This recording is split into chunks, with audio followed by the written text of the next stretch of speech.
Hi hello வணக்கம். நம்ம இன்றைக்கி இந்த சாரியில் தான் லாங் ஃப்ராக் ஸ்டிச் பண்ண போகிறோம். நான் லைனிங்க்கு என்ன கிளாத் யூஸ் பண்ணுறேன் அப்படிங்கிறது லாஸ்ட் வீடியோலேயே தெளிவாக சொல்லியிருப்பேன். இதில் பார்த்திங்க அப்படின்னா முந்தி பார்ட்டை தனியாக கட் பண்ணி நம்ம எடுத்துக்க போகிறோம். இந்த முந்தி பார்ட்டு தான் நான் ஃப்ரண்ட் அண்ட் பேக்குக்கு யூஸ் பண்ண போகிறேன்.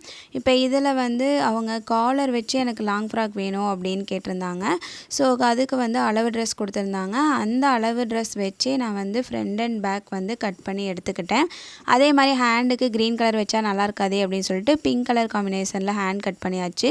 ரிமைனிங் இருக்கிற ஃபுல் சாரியுமே நான் கீழ்பாட்டுக்கு எடுத்துக்கிட்டேன். இதை வச்சு நம்ம லைனிங்கும் கட் பண்ணி எடுத்துக்கலாம். நெக்ஸ்ட்டு பார்த்தாங்கன்னா அப்படி ஃப்ரண்ட்டு நான் ஸ்டிச் பண்ணிட்டேன் லைனிங்கோட. அதே மாதிரி பேக்கும் ஸ்டிச் பண்ணி எடுத்தாச்சு. நெக்ஸ்ட்டு ஹேண்டும் லைனிங்கோட அட்டாச் பண்ணி ஸ்டிச் பண்ணி எடுத்து வச்சுக்கிட்டேன்.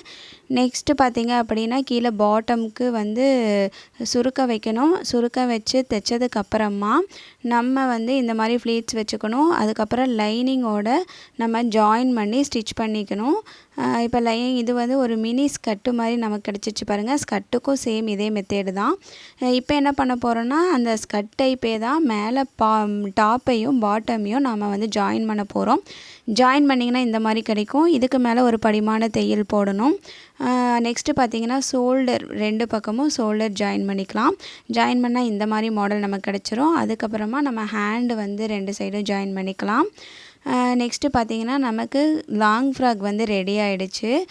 நெக்ஸ்ட்டு என்ன பண்ணோன்னா இந்த சைடு நமக்கு தேவையான அளவு பிடிக்கணும். அதுக்கு முன்னாடி நம்ம மெயின் பார்ட்டை ஜாயின் பண்ணதுக்கப்புறம் தான் சைடு பிடிக்கணும். இப்போ ஓவர்லாக் இல்லை அப்படின்னா இந்த மாதிரி மடித்து நீங்கள் ஸ்டிச் பண்ணிக்கிட்டீங்க அப்படின்னா இந்த பிசரெல்லாம் வராமல் இருக்கும். நெக்ஸ்ட் காலர் கேட்டதுனால ஃபைனலாக காலர் நான் அட்டாச் பண்ணிட்டேன். இந்த கழுத்து ஓப்பனாக இருக்கிறது இது கொஞ்சம் நல்லா இல்லாத மாதிரி இருந்துச்சு. அதனால் அட்டாச் பண்ணி அங்கே ஒரு கொக்கி வச்சு ஜாயின் பண்ணியிருக்கேன். நெக்ஸ்ட்டு இந்த சாரியில் எப்படி லாங் ஃப்ராக் ஸ்டிச் பண்ணியிருக்கோன்னு பாருங்கள்.